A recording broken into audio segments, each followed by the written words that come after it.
الحمد لله رب العالمين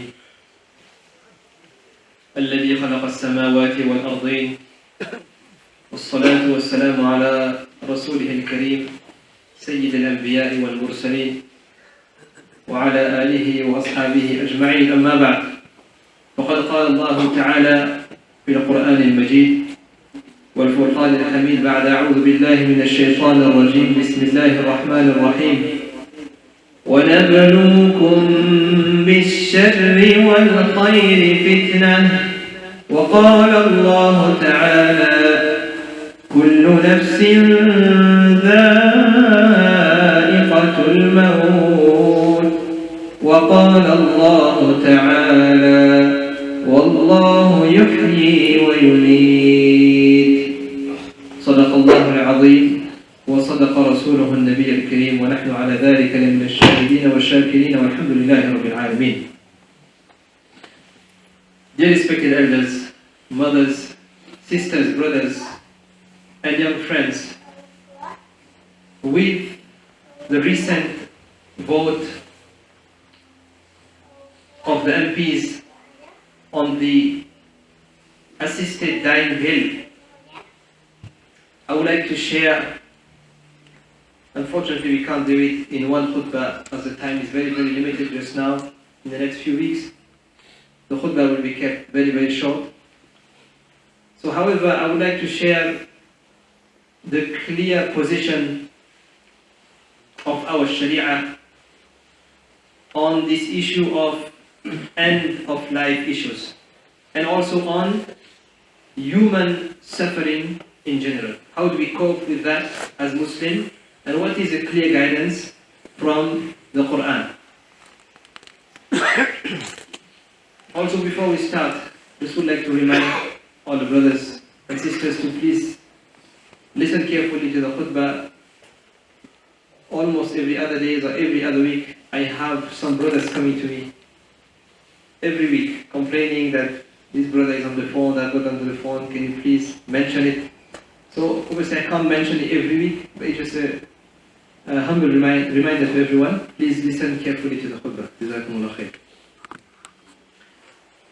Our life is a trust and is an amana from Allah Azza wa Jal. Our life is an amana from Allah Azza wa Jal. Allah mentioned in the Quran, وَاللَّهُ يُحْيِي وَيُمِيتُ.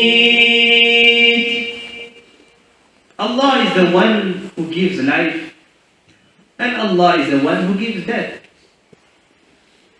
Now this ayah that I've just read in front of you is a dalil, is a clear evidence that human beings have no right to decide when life should end. We have no right to decide when life should end, no matter what.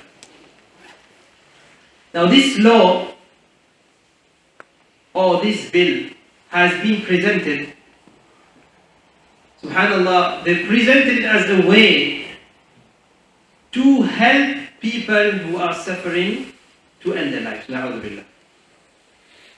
But this goes against what our Islam, what our deen is teaching us about the sanctity of life, about the importance of life. And it goes against accepting the decision, the qadr and the decree of Allah Azza wa Jal. Allah mentioned in the Quran, كُلُّ نَفْسٍ ذَائِقَةُ الْمَوْتِ. Every soul will taste death. And Allah mentioned also, وَنَبْلُوكُمْ بِالشَّرِّ وَالْخَيْرِ فِتْنَةً.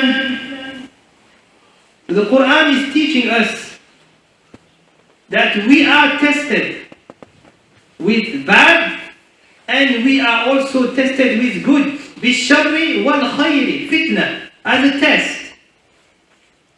Our Rasul sallallahu alayhi wa sallam taught us that suffering can wash away our minor sins. Ibtila, the test is from Allah Azza wa Jal, and it's a mean to wash away our minor sins. And remember that no Muslim is afflicted by any hardship, without being rewarded for the sabr, for the patience.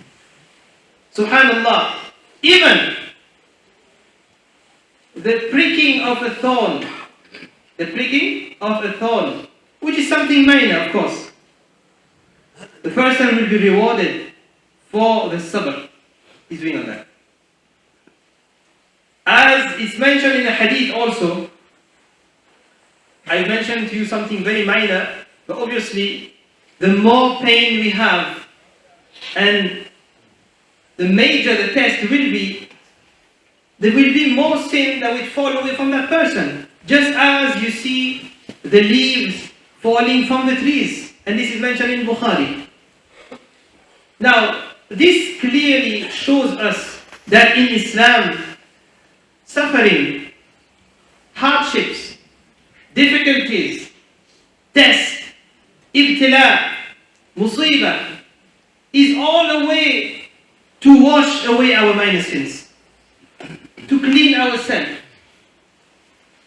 Another hadith is mentioned in Intermission. The greater the trouble we face, or the greater the problems we are in, or the greater the worries we have, then subhanallah, the greater the ajr, the reward will be as well. Now, let's make it clear. This does not mean that we should not take medication. This does not mean that we shouldn't seek treatment. This does not mean that we should ask Allah for problems. No. In fact, Islam encourages us to seek for shifa, for cure, for treatment. Shifa is in Allah's hand. But we should seek for relief from pain. And we must do whatever we can, as long as it is within the boundary of Sharia, to relieve our pain, our suffering. And we must respect the sanctity of life. My primary and main concern about the assisted dying bill is that it could change our society, the mindset of our community, and the way we will start treating elderly people. Now look what happened in Canada, and look at what happened in the Netherlands. Their law for assisted dying was justified. They justified it on the ground that this law is only for patients who are in the terminal stages. Only have a few weeks or few days to live. It's just to ease the suffering. Now, what have they done? Since they adopted this law, they have now expanded it. And they have now included other group of people, various group of people. Now they have included group of people with chronic conditions, chronic disease. And they have also included people with mental health issues. Slowly and gradually they have expanded it. Our Rasul sallallahu alayhi wa sallam taught us to make one dua. When you face difficulties, you read this dua, Allahumma raddini biqada'ik wa as'idni biqadarik.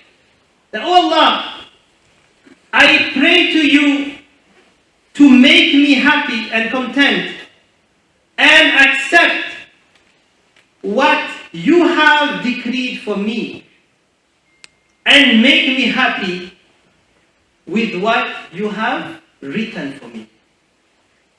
I read it again. Allahumma raddini biqada'ik wa as'idni biqadrik. Now this dua is teaching us when we face hardship, how to face it. This dua is teaching us that when we are facing hardship, we should ask Allah Azza wa Jal for help, for assistance. And at the same time, we must accept that whatever Allah has written for us is the best for me. And whatever decision Allah Azza wa Jal has made for us, accept it without complaining. This is sabr. Now may Allah Azza wa Jal guide us all, and may Allah Azza wa Jal guide our leaders to protect the sanctity of life, and may Allah Azza wa Jal give us all the strength to care for those who are suffering. May Allah Azza wa Jal give us the strength to care for those who are suffering, and may Allah Azza wa Jal grant us all sabr, patience in the time of hardship, in the time of ibtila and musibah, and may Allah Azza wa Jal keep us firm in our iman. آمين. أقول قولي هذا وأستغفر الله لي ولكم ولسائر المسلمين من كل ذنب فاستغفروه إنه هو الغفور الرحيم.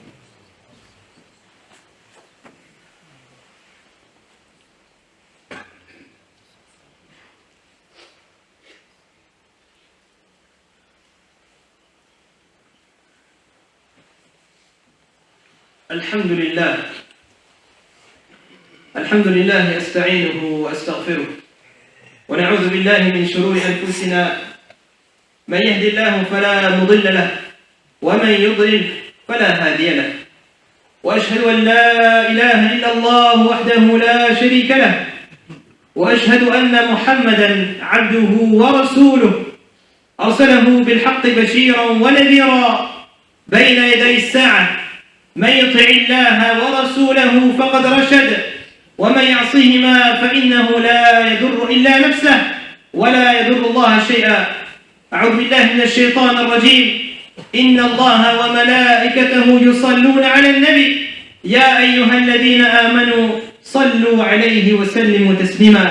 اللهم صل على محمد عبدك ورسولك وصل على المؤمنين والمؤمنات والمسلمين والمسلمات وبارك على محمد وأزواجه وذريته.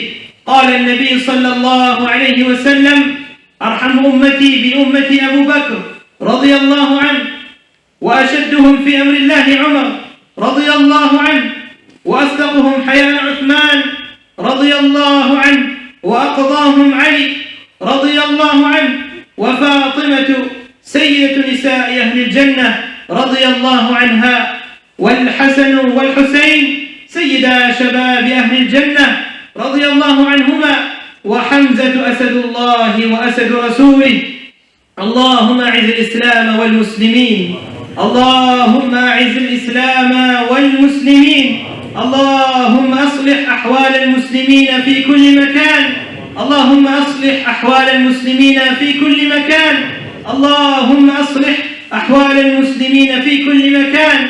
اللهم انصر دينك وكتابك وسنة نبيك وعبادك المؤمنين. اللهم فرج هم المهمومين من المسلمين ونفس كرب المكروبين واقض الدين عن المدينين واشف مرضانا ومرضى المسلمين برحمتك يا أرحم الراحمين. اللهم احفظ الحرمين الشريفين. اللهم احفظ المسجد الأقصى المبارك. اللهم احفظ المسلمين والمسلمات في كل مكان يا رب العالمين. بارك الله لي ولكم في الكتاب والسنة ونفعني وإياكم بما فيهما من الآيات والذكر والحكمة. قد قلت ما قلت إن صوابا فمن الله وإن خطأ فمن نفسي والشيطان واستغفر الله إنه كان غفارا.